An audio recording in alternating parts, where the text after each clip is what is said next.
Mengapa kita tidak lakukan seperti Indonesia? Sudah Indonesia itu. Assalamualaikum warahmatullahi wabarakatuh. Razli Studio.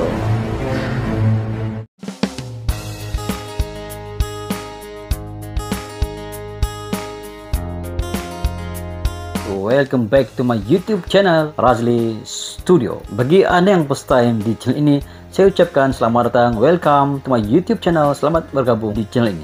Bagi Anda yang telah subscribe dalam channel ini, saya ucapkan terima kasih. Salam persahabatan, salam perdamaian, salam Nusantara kepada Anda yang tengah menonton video dalam channel ini. Sebagai informasi, Razli Studio berasal daripada nama Lebah Studio dan telah pun dikemas kini dan kini bernama Razli Studio, guys. Dan sebagai makluman, Razli Studio merupakan channel YouTube daripada Sabah, Malaysia dan lebih kepada konten video reaction, guys. Pada kali ini, Razli Studio tertarik dengan satu video yang berjudul Q&A Anwar Ibrahim, mengapa kita tidak lakukan seperti Indonesia. Dan sebelum itu, video ini saya dapat daripada channel Media Rakyat.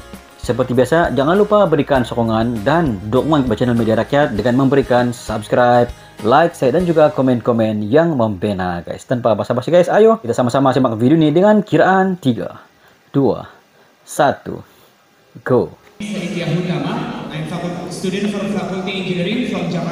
Dialog mahasiswa bersama Datuk Seri Anwar Ibrahim. So I believe that Malaysia has many similarity with Indonesia, but I see that, however, Malaysia still practicing the idea. Oh, nampaknya Datuk Seri Anwar Ibrahim dialog bersama pelajar university di Malaysia, guys. Chinese or Indian.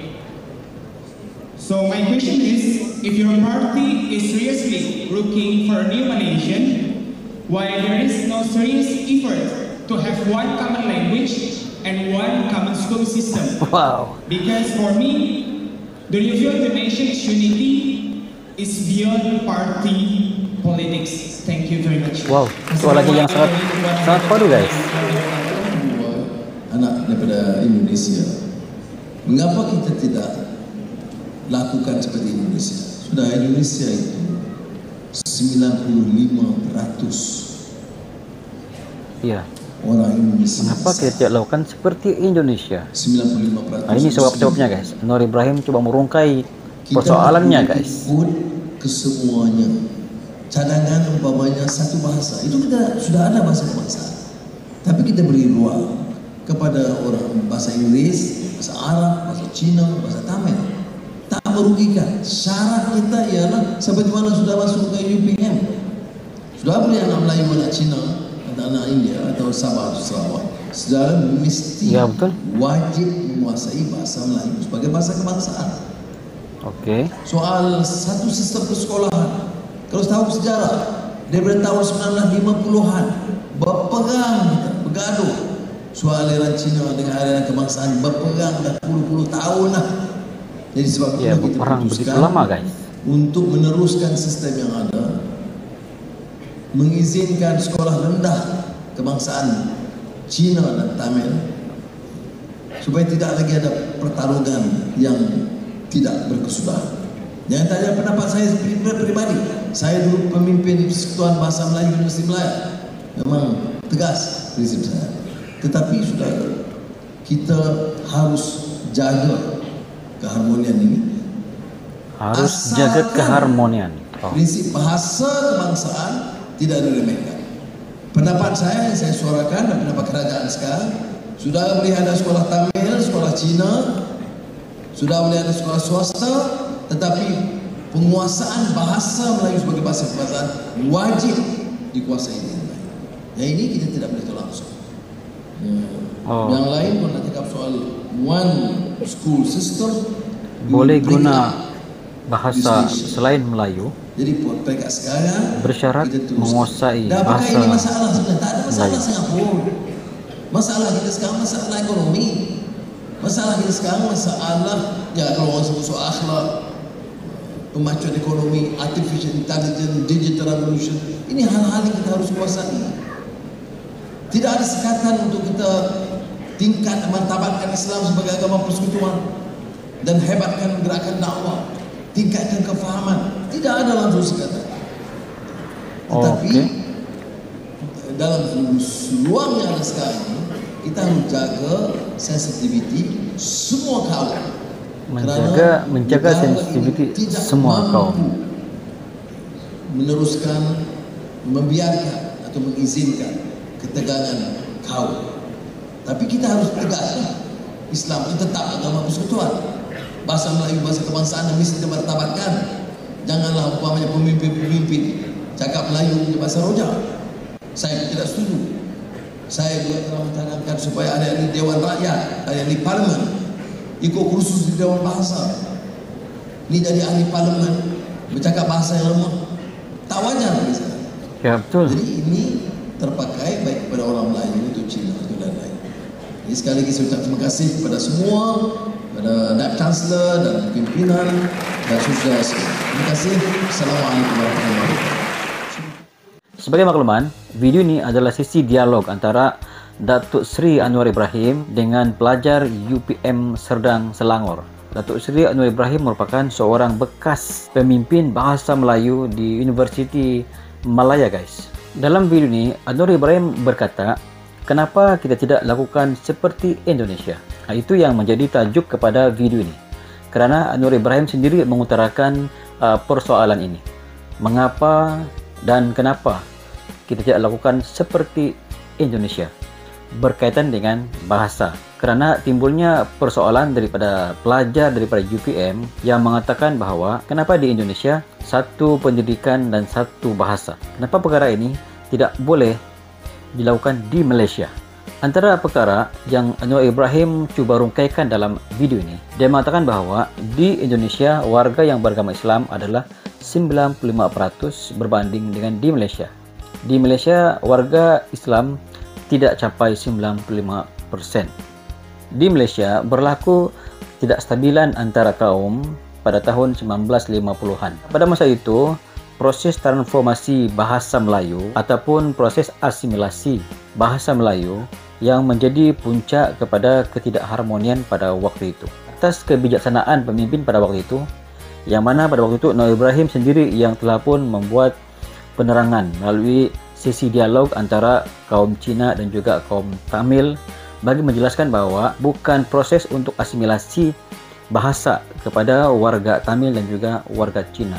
Dan waktu itu hanya sebahagian daripada membuat kesepakatan antara warga Cina dan warga Tamil bagi memberi kata setuju bagi mengangkat bahasa Melayu sebagai bahasa utama. Di Indonesia, gerakan asimilasi yang berlaku kepada semua warga yang ada di Indonesia tidak mendapat tentangan. Di Malaysia berlaku sebaliknya, berlaku tentangan daripada etnik Tamil dan juga Cina. Namun di Indonesia, etnik Tionghoa yang ada di Indonesia mereka setuju dengan program asimilasi yang dibuat oleh pemimpin pada waktu itu. Apabila Sumpah Pemuda ditandatangani pada tahun 1945, maka bermulalah asimilasi kepada semua suku yang ada di Indonesia. Kesannya pada hari ini, kesemua warga yang ada di Indonesia tidak mengira apa suku, apa keturunan, semuanya boleh berbahasa Indonesia dengan begitu fasih dan sangat lancar, guys. Kelebihannya, apabila mereka fasih berbahasa Indonesia, tidak mengira suku Tionghoa, suku Jawa, suku Sunda, dan pelbagai lagi suku yang ada di Indonesia, maka timbullah jati diri yang sangat mendalam kepada warga Indonesia.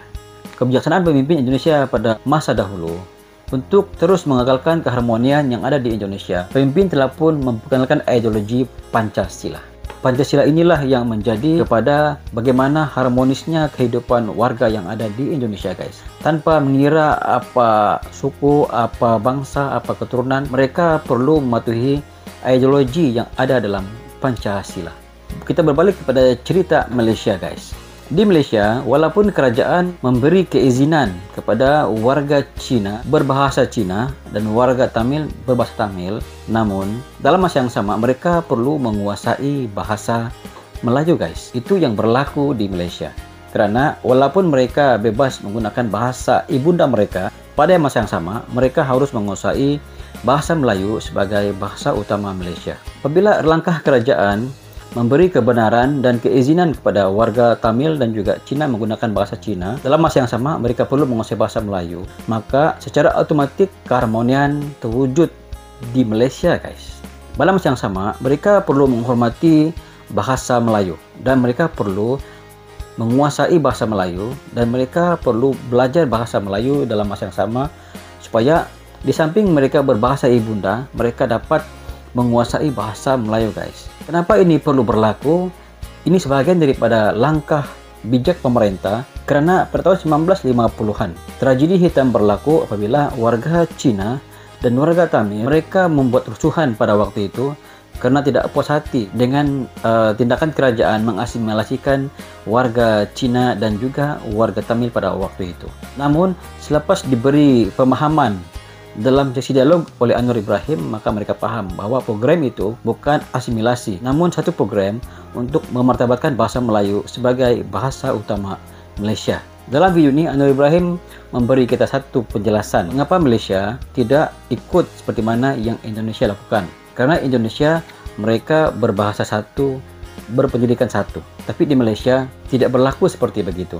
Dan Anwar Ibrahim berkata dalam video ini, tidak rugi kita menguasai bahasa asing. Lagi banyak bahasa kita pelajari, lagi banyak bahasa kita ketahui, maka perkembangan minda itu lagi cepat terbuka. Itu antara yang Datuk Seri Anwar Ibrahim cuba utarakan kepada pelajar Universiti Putra Malaysia di Serdang Selangor dalam sesi dialog ini, guys. Saya sangat setuju dengan pendapat Datuk Seri Ibrahim, karena apabila kita berbahasa lebih daripada satu, sebagai contoh bahasa Melayu kita boleh, bahasa Inggeris kita boleh, bahasa Cina kita boleh, bahasa Tamil kita boleh, maka secara otomatik percambahan pemikiran kita itu menjadi luar biasa, guys. Dan apabila kita mengetahui dalam pelbagai bahasa, secara otomatik kita punya ideologi pemikiran berkembang dengan begitu pantas, guys. Kalau kita melihat sudut pandang lain, kelemahannya ialah dari segi jati diri. Kekurangan jati diri karena tidak dapat menyatukan jiwa-jiwa manusia, guys. Apabila satu bahasa, satu pendidikan, maka senanglah untuk bersatu. Namun dari segi ideologi dan juga cara pemikiran, lagi banyak bahasa diketahui, lagi bagus dan juga memberi manfaat kepada diri kita dan juga warga sekitar, guys. Itu sedikit sebanyak pendapat daripada Lebar Studio. Mungkin Anda mempunyai pandangan sendiri terkait dengan video ini, Anda boleh komen di bawah, guys. Sekian, jumpa lagi di video yang akan datang. Assalamualaikum, bye bye.